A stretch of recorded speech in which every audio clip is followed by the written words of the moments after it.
Since his return in Game 4, Luka Doncic has been dismantling the Utah Jazz defense.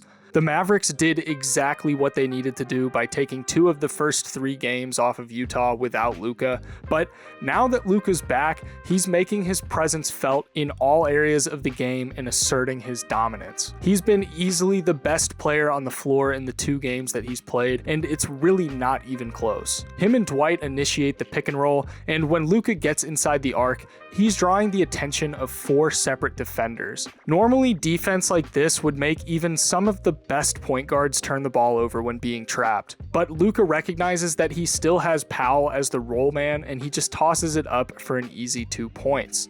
I'm still trying to figure out how he made this pass here work, but Bullock is going to set the pick and Luka is going to initiate the drive. He's going to go up against Whiteside, and just look how long he stays in the air. He waits until the perfect moment to sling the ball to the corner once Donovan Mitchell commits to come provide help on the interior, and Dorian Finney-Smith is going to knock down the easy catch and shoot corner 3. To not force up a bad layup there and to be aware that you have a shooter in the corner is a level of feel for the game that is incredibly rare. This play is going to show you exactly how Luka manipulates the defense of the opposing team. They're loaded up with 3 guys on the weak side perimeter, and Luka is backing down Jordan Clarkson. Pay attention to the defense while all of this is happening. Everyone is tensed up, trying to decide if they need to come in to help, and very few of them are actually watching the guy that they're supposed to be guarding. Then, the second that Luka makes the spin move, you can see the whole defense start to collapse inwards, leaving every single shooter on the perimeter essentially wide open, which gives Luka an easy time of slinging it to Bullock for an easy corner 3. He just has such complete control of the game. Like, I genuinely don't understand how he's able to play so slow, yet in such a way that makes it nearly impossible to defend. Luka plays more like a veteran when facilitating the offense, not like a 23-year-old player who's only in their 4th season. He just sees the game completely differently than his peers, and his floor vision is on par with that of guys like LeBron James and Magic Johnson. You can call it IQ, feel for the game, floor vision, whatever term you want to use to describe it, but the fact of the matter is that whatever you call it, Luka has more of it than anybody else. The crazy thing is that he doesn't even need to see the entire floor to know what's going on. He has an instinct for what the offense looks like simply based off the defensive attention that he's receiving. Let me give you an example here. You're a point guard with the ball, and your big is going to come and run a pick and roll with you. You go into the paint, and boom, there's 2 defenders waiting to trap you. But wait, if there's 2 defenders here, that means that there's only 3 defenders guarding my 4 other teammates, which means that someone is going to be open for me to kick out to for a shot. Now, this is an incredibly simplistic way to look at it, but it should give you a general idea of what kind of split-second decision-making is happening when Luka is in charge of distributing the ball. Now, let's shift over to his scoring for a minute. Through his 15 total playoff games of his career so far, Luka currently sits behind only Michael Jordan as the 2nd most points per game in the playoffs in NBA history, shy of first by only 0.1 points per game. That's mind-boggling. Why are more people not talking about this? This is something that people expected guys like Kevin Durant,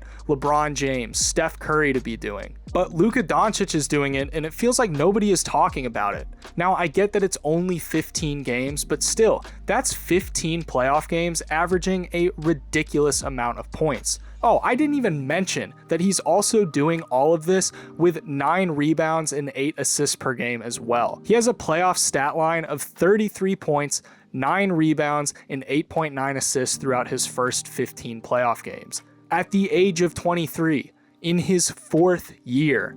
No player has ever done that, ever, in the history of the NBA. And he's not relying on athleticism and size to do it either. As a matter of fact, Luka is fairly slow and methodical with how he goes about getting his points. He relies on his elite ball handling ability and footwork to generate his points. The way that he protects the ball and patiently baits defenders into where he wants them to go is kind of unusual, but it's effective.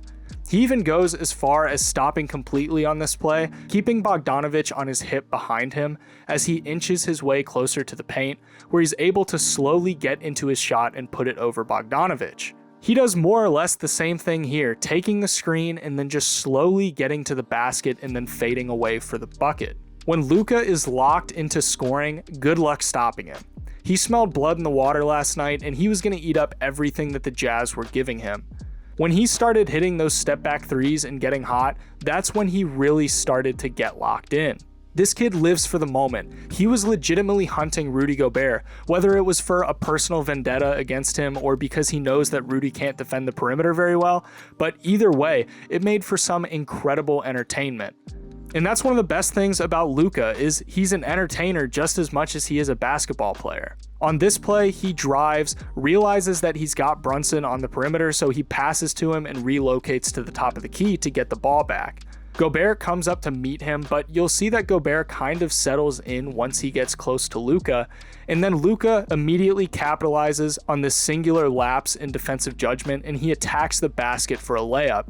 He actually embarrasses Gobert here, getting him to bite on about half a dozen pump fakes before he finally draws the foul and just tosses it up behind him for the and one. Luka is just so good that he can make even the best defenders look like they have no idea what they're doing. And before somebody starts typing in the comments that he's inefficient, let's be clear, he's doing all of this on 63% true shooting. He's been taking some really tough threes and hitting them at a pretty good clip.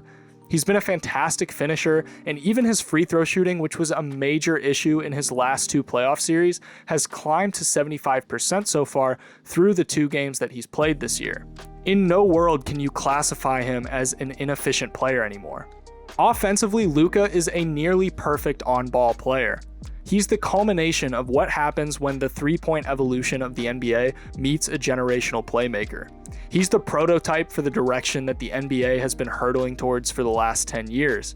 Not only is he an unbelievably strong scorer, but he makes the lives of his teammates incredibly easy. Big men, particularly lob threat bigs, should be foaming at the mouth to play with Luka because they'd get spoon-fed the easiest lobs they've ever seen while Luka does most of the work. A big man could easily come in and have a career year just because of the easy feeds that Luka would be giving them. Now, while Luka's defense still has a long way to go before people are calling him an elite two-way player or anything like that, he's improved this year significantly, and at the absolute bare minimum, he's a passable defender, but I'd even argue that he's been a good defender this season. They kind of use him in this roaming role that you'll see here, and I think it suits him really well. He's going to guard this give and go, and he does a great job of preparing for it and moving his feet to shift wherever the ball is going. When Mitchell goes, he immediately hounds him and gets up into his face to deter the shot near the basket. We also see here an advantage of having Luka as an almost interior defender, and it's that he's such a good rebounder that he can immediately get the ball and initiate a transition offense. He's got a great build to become a great defender, he just kind of needs to start learning how to use it the right way. All of this leads into a broader question with Luka. What's the limit for him? Because from a numbers perspective, he's way ahead of schedule from where he's supposed to be. He came into the league already great, having arguably the greatest rookie season in NBA history, and he's continued to get better and better ever since. It feels like Luka winning a championship is an inevitability, not a possibility. There are very rarely players that come along that feel like they have the potential to reach the point where people debate them as the greatest player of all time, but that's the kind of trajectory that Luka is on right now. Now, I know that might anger a lot of people, but I'm just calling it how I see it. I'm not saying that he's there yet or that he's 100% certain to reach that point, but that's what his potential feels like to me. I mean, we've just never seen anything like this before, and with things like his defense continuing to show signs of improvement and development, there's just no pinpointing what he's going to top out at. So, do you think that Luka Doncic can take the Mavericks to the finals this year? Let me know in the comments below. If you're new to the channel, only 5% of the people who see my videos are subscribed, so if you enjoyed the video, why not consider subscribing? It's totally free and it helps me out a ton. Thank you guys so much for watching, and I'll see you in the next one.